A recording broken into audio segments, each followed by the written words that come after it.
तो हेलो बच्चों, अभी हम लोग सीखने वाले हैं, जहाँ तक सीखे थे उससे जस्ट आगे। लेकिन ये कौन से क्लास का है? ये क्लास 9th का है, साइंस है। ठीक है। अच्छा, ये कौन सा पार्ट है? ये लास्ट पार्ट है। ठीक है। ये शायद 7 पार्ट है ना, 6 या 7 होगा। ठीक है, 7 होगा। चलिए, तो हम लोग कहाँ तक सीखे थे? ये क्लास 9 का साइंस है, चैप्टर 1 का। अच्छा, चैप्टर 1 का जो चैप्टर है, 1 का नाम क्या है? तो क्लास 9 के चैप्टर 1 जो है उसका नाम क्या है जानते हैं? Matters in our surrounding. ठीक है, हम खाली यहाँ पे क्या किए हैं? मैटर लिख दिए हैं। ठीक है। अभी हम माइक हाथ में पकड़े हुए हैं क्योंकि बगल में काम हो रहा है ना, तो शायद आपको अच्छा से आवाज ना सुनाई देगा, इसलिए हमको माइक हाथ में पकड़ना पड़ गया। ठीक है, तो आप लोग ध्यान से देखिए, जहाँ तक पढ़ा है वहाँ तक अच्छे से अगर कंप्लीट है, याद है, तो आपको ये लास्ट टॉपिक है, ये आपको अच्छे से समझ में आ जाएगा। ठीक ना। चलिए, तो देखिए हम लोग समझ लेते हैं क्या क्या है।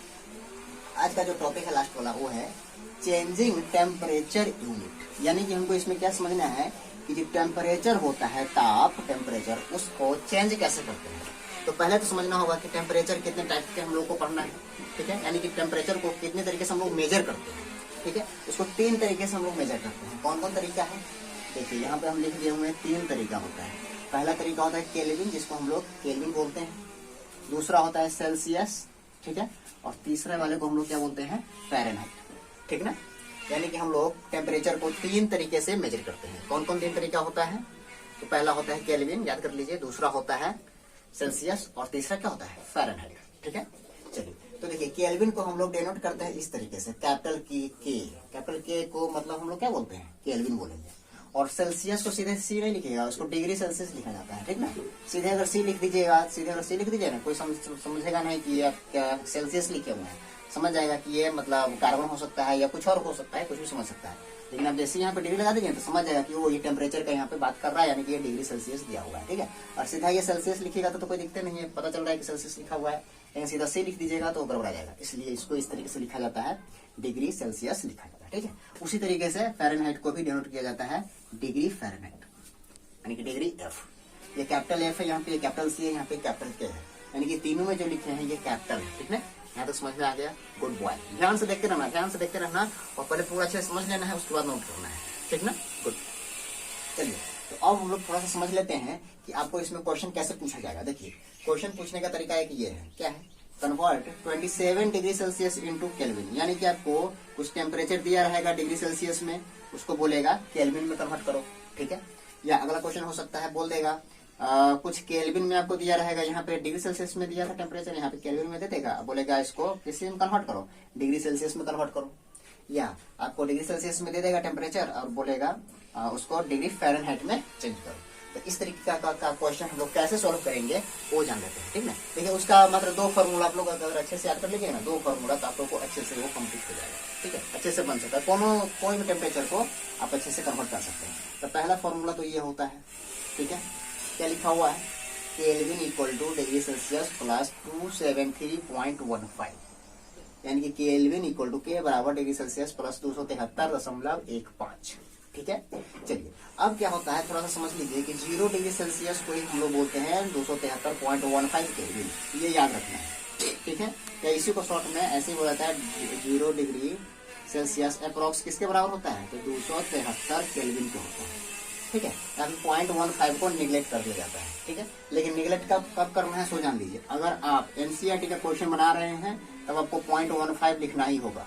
0.15 लिख करके आप बनाइएगा, तभी आपका आंसर आएगा। एनसीईआरटी बुक के क्वेश्चन का आंसर सही आएगा। ठीक है। लेकिन अगर आप एनसीईआरटी के अलावा कोई भी बुक का, अगर कोई प्राइवेट पब्लिकेशन के बुक का अगर क्वेश्चन बना रहे हैं, तब आपको 0.15 निगलेक्ट कर दीजिएगा, हटा दीजिएगा, फिर भी आपको अच्छा से सही आंसर मिल जाएगा। ठीक ना। चलिए, तो आपको केल्विन बराबर एक फॉर्मूला याद हो गया, के बराबर डिग्री सेल्सियस प्लस 273.15। आप ऐसे लिखिए या सीधा आप ऐसे लिख सकते हैं, यानी 0.15 नहीं लिखिएगा फिर भी कोई दिक्कत नहीं है। ठीक है। चलिए, तो ये अगर आपसे केल्विन पूछेगा तब आप ये फॉर्मूला यूज कीजिएगा। केल्विन पूछेगा तब आप ये फॉर्मूला यूज कीजिए ना। लेकिन अगर मान लीजिए अगले क्वेश्चन है, जैसे केल्विन पूछ रहा है, तो इसमें तो आप ये फॉर्मूला यूज कर लीजिएगा। लेकिन यहाँ पे क्या पूछ रहा है? Into degree Celsius. Degree Celsius के लिए तो फॉर्मूला नहीं दिया है, तो आप यहाँ से निकाल सकते हैं। देखिए, यहाँ पे डिग्री सेल्सियस है ना, इधर ये प्लस में, इसको इधर भेज दीजिए तो माइनस में आ जाएगा। तो फॉर्मूला क्या बन जाएगा? डिग्री सेल्सियस बराबर क्या फॉर्मूला बन जाएगा? केल्विन, और केल्विन में से इसको इधर भेज दीजिएगा तो माइनस हो जाएगा, 273.15। यानी कि अगर आपको डिग्री सेल्सियस पूछेगा, डिग्री सेल्सियस वाला फॉर्मूला, तो क्या बोलिएगा?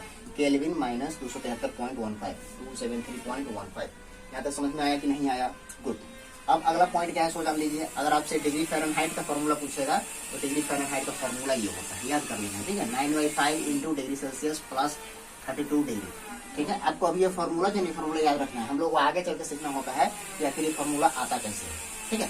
अभी हम लोगों को ये फॉर्मूला नहीं सीखना है, मतलब प्रूफ नहीं करना है, ठीक है। हम लोगों को खाली अभी क्या जानना है कि कौन कौन फॉर्मूला होता है। अगर डिग्री फ़ारेनहाइट पूछेगा तो इसके लिए हम कौन फॉर्मूला यूज करेंगे, तो कौन सा फॉर्मूला यूज करेंगे? 9/5 into degree Celsius plus 32 degree, okay, ठीक। अगर आपसे डिग्री सेल्सियस पूछेगा तब आप ये फॉर्मूला यूज कीजिएगा, अगर आपसे केल्विन पूछेगा तब आप ये फॉर्मूला यूज करना है, ठीक है। हाँ, और उसके बाद क्या याद रखना है कि 0 डिग्री सेल्सियस बराबर कितना होता है? 273.15 केल्विन होता है। या इसी को 0 डिग्री सेल्सियस को अप्रॉक्स आप 273 केल्विन भी बोल सकते हैं। समझ में आया? 0 डिग्री सेल्सियस बराबर 273, हमेशा याद रख लीजिए कि 0 डिग्री सेल्सियस बराबर 273 केल्विन, ओके, ठीक। अब चलिए ये क्वेश्चन कर लेते हैं। तो बताइए इसमें क्या बोल रहा है? Convert 27 degree Celsius into kelvin. तो बताइए 27 डिग्री सेल्सियस टेम्परेचर दिया हुआ है, किस चीज में कन्वर्ट करना है? केल्विन में। तो कौन सा फॉर्मूला यूज करेंगे बताओ? बताओ भाई, यही केल्विन वाला यूज कर लेंगे। तो कर लो, के बराबर क्या होता है?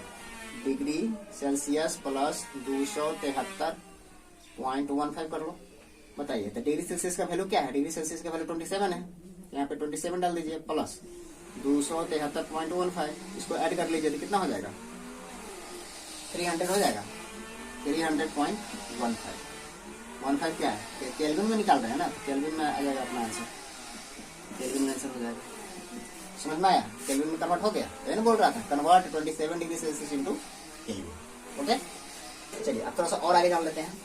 इसमें बताइए तो इसमें कौन सा फॉर्मूला लगेगा? बोल रहा है convert 300 kelvin into degree Celsius, यानी कि डिग्री सेल्सियस में हमको बनाना है। तो डिग्री सेल्सियस के लिए ये फॉर्मूला होता है, यूज कीजिए। क्या है? Degree Celsius equal to Kelvin minus 273.15, ठीक है। तो 15 हटा दीजिए, 15 में लिखिए। अब बताइए हमको तो केल्विन कितना दिया हुआ है? केल्विन कितना दिया हुआ है? 300, यहाँ पे डाल दीजिए 300 माइनस 273, इसको माइनस कीजिएगा तो कितना हो जाएगा? 27 डिग्री सेल्सियस पूछ रहा है, डिग्री सेल्सियस, ठीक है। समझ में आ गया कि नहीं?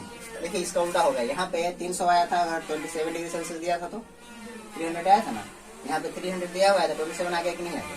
आ गया, ठीक है। और लास्ट वाला जान लीजिए, कन्वर्ट डिग्री इतना इंटू डिग्री फ़ारेनहाइट, यानी जब हमको फ़ारेनहाइट में जाना है, फ़ारेनहाइट के लिए फॉर्मूला कौन होता है? ये वाला होता है। यहाँ पे लिख दीजिए डिग्री फ़ारेनहाइट इक्वल टू क्या होता है? 9/5 into degree Celsius bracket close plus 32 degree, ये नहीं होता है? ठीक, पुट कर दीजिए 9/5 इंटू डिग्री सेल्सियस कितना है? डिग्री सेल्सियस है अपना 25, चलिए यहाँ पे 25 पुट कर दीजिए, डिग्री सेल्सियस की जगह पे 25 ब्रैकेट क्लोज प्लस 32। बताइए कैंसिल कर दीजिएगा, 5 5 जा 9 पे 45 हो जाएगा, यानी कि 45 प्लस 32, इसको ऐड कर दीजिए, 5 2 7 हो जाएगा, 4 3 7 हो जाएगा, 77 डिग्री फ़ारेनहाइट आंसर हो गया अपना। समझ में आया है? तो इसी तरीके से 3 तरीके का आपको टेम्परेचर में कन्वर्जन आपसे पूछा जाता है। अगर आपको ये तीनों फॉर्मूला अगर अच्छे से याद है तब आपसे कोनो तरीके का कन्वर्जन पूछेगा, आप अच्छे से बना सकते हैं, ठीक है।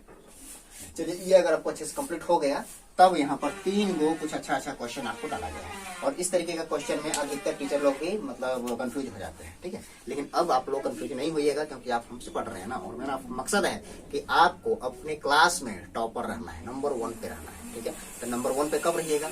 जब हम आपको अच्छे से पढ़ा रहे हैं तो उसको अच्छे से सुनिएगा, अच्छे से समझिएगा, उसको अच्छे से पूरा कंप्लीट याद कर लीजिएगा, और कुछ नया तरीके का क्वेश्चन रहता है उसको भी अच्छे से समझ जाइएगा, तब ना आप नंबर 1 हो पाइएगा, ठीक है। चलिए तो आप समझ लेते हैं ये। अगर आपसे हम पूछेंगे कि भाई बताओ बॉइलिंग वाटर जो होता है और एक स्टीम होता है, यानी कि पानी उबल रहा है, उबलता हुआ पानी और स्टीम भाप, इस दोनों में ज्यादा खतरनाक कौन होता है? बताइए, इस दोनों में ज्यादा खतरनाक आपको कौन लगता है? उबलता हुआ पानी ज्यादा खतरनाक लगता है कि स्टीम आपको ज्यादा खतरनाक लगता है? बताइए, सोचिए थोड़ा सा, कुछ बताइए। देखिए अगर आपको नहीं दिमाग काम कर रहा है तो थोड़ा सा जान लीजिए, यहाँ पे समझिए। देखिए बॉइलिंग वाटर जो होता है उसमें क्या होता है? उसमें खाली हीट होता है। बॉइलिंग वाटर में केवल क्या होता है? हीट होता है, ठीक है। बट स्टीम में क्या होता है? हीट भी होता है और उसके साथ साथ लैटेंट हीट भी होता है। आपको हम लैटेंट हीट के बारे में बताए हैं पिछले वीडियो में, ठीक है। यानी कि आपको पता चल गया होगा कि बॉइलिंग वाटर में तो केवल हीट होता है, बट स्टीम में हीट भी होता है और साथ में लैटेंट हीट भी होता है। तो देखिए बॉइलिंग वाटर में क्या खाली हीट, और इसमें हीट तो है ही, स्टीम में हीट तो है ही, इसके बाद और भी प्लस हो गया क्या ये, यानी कि ज्यादा खतरनाक यही ना हो जाएगा, स्टीम हो जाएगा, क्योंकि हीट तो दोनों में सेम ही है, बट इसमें कुछ एक्स्ट्रा हो गया ना, तो ज्यादा खतरनाक क्या होता है, स्टीम होता है। इसीलिए बोला जाता है कि भाप वाले चीज से थोड़ा सा बच के रहना चाहिए। समझ में आया? यानी कि मोर डेंजर, ज्यादा डेंजर ये नहीं होता है, ज्यादा डेंजर स्टीम होता है, यानी स्टीम के तुलना में, ठीक है। वैसे ये भी डेंजर होता है, लेकिन अगर स्टीम आ जाएगा तो ज्यादा डेंजर इसको माना जाएगा, ठीक है। पूछा जाएगा क्यों होता है, तो आपको पता चल गया कि बॉइलिंग वाटर में हीट प्रेजेंट होता है केवल, बट स्टीम में हीट के साथ साथ लैटेंट हीट भी प्रेजेंट होता है। अच्छे से इसको याद रखना है, ओके। चलिए अब दूसरा क्वेश्चन समझ लेते हैं।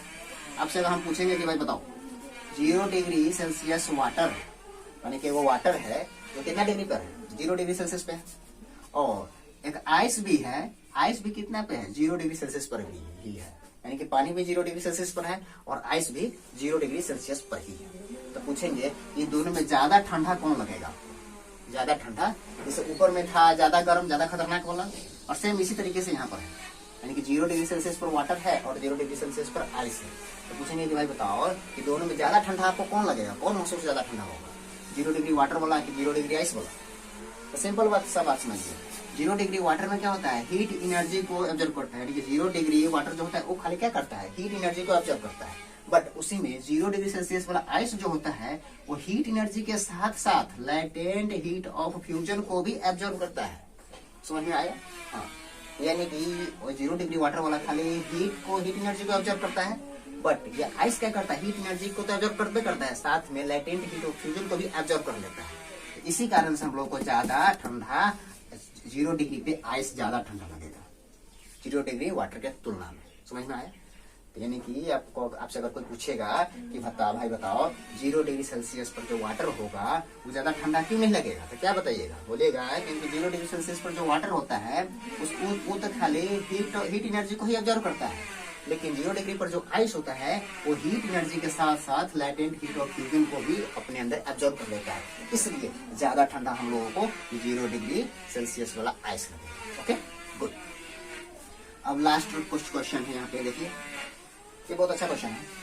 समर में कॉटन क्लॉथ क्यों हम लोग पहनते हैं, गर्मी के मौसम में सूती कपड़ा हम लोग क्यों पहनते हैं, ठीक है, बहुत अच्छा क्वेश्चन है, थोड़ा सोचिए। नहीं सोच पाते हैं तो बता जान लीजिए। देखिए जो हम लोग को गर्मी के मौसम में हम लोग को पसीना निकलता है कि नहीं, स्वेट निकलता है, पसीना निकलता है, तो हम लोग गर्मी में सूती कपड़ा कॉटन इसलिए पहनते हैं क्योंकि स्वेट को एब्जॉर्ब करके इवेपोरेट कर देता है।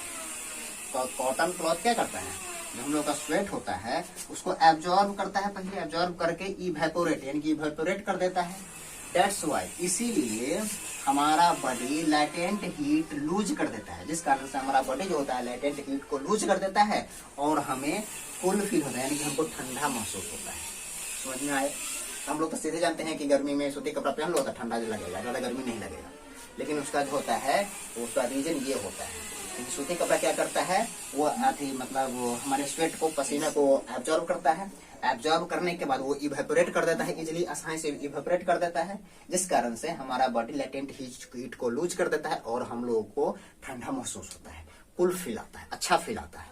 आपको यहाँ से पूरा हम जो पढ़ाते हैं उसमें भी बहुत कूल फील होता होगा, अच्छा महसूस होता होगा, क्योंकि हम आपके लैंग्वेज में बताते हैं, एकदम बिहारी लैंग्वेज में बताते हैं ताकि अच्छे से आपको समझ में आए, सीबीएसई का पढ़ाई, ठीक है। अगर आपको यहाँ तक अच्छे से समझ में आया है तो इसको अच्छे से नोट कर लेना है। अगर आपको कहीं प्रॉब्लम है तो आपके वहाँ पर जब हम जाएंगे होम ट्यूशन पढ़ाने तो आपको अच्छे से पूछ लेना है, ठीक है, पूरे डिटेल से पूछ लेना है, वहाँ पर भी आप हम डिटेल से बताएंगे, ठीक है। अगर आप हमसे होम ट्यूशन नहीं ले रहे हैं तो अगर आप हमसे होम ट्यूशन लेना चाहते हैं तो आपको ये नंबर दिखाई दे रहा है, इस नंबर पे आप हमको कॉल कीजिए या आप अपने मम्मी पापा से बात करवाइए। अगर मेरे पास टाइम होगा प्रेजेंट तब हम आपको, अगर आप सीतामढ़ी में होइएगा कहीं पे भी, तब हम आपको अपना होम ट्यूशन दे सकते हैं। वैसे हम कई सारे स्टूडेंट को होम ट्यूशन देते हैं, आपके क्लास के भी, आपके स्कूल का भी कई सारे स्टूडेंट्स होगा, उसे आप पता कर सकते हैं किस तरीके से पढ़ाते हैं। मेरा एक ही फोकस है कि अगर आप हमसे पढ़ रहे हैं तो आप अपने क्लास में नंबर 1 टॉपर आइए।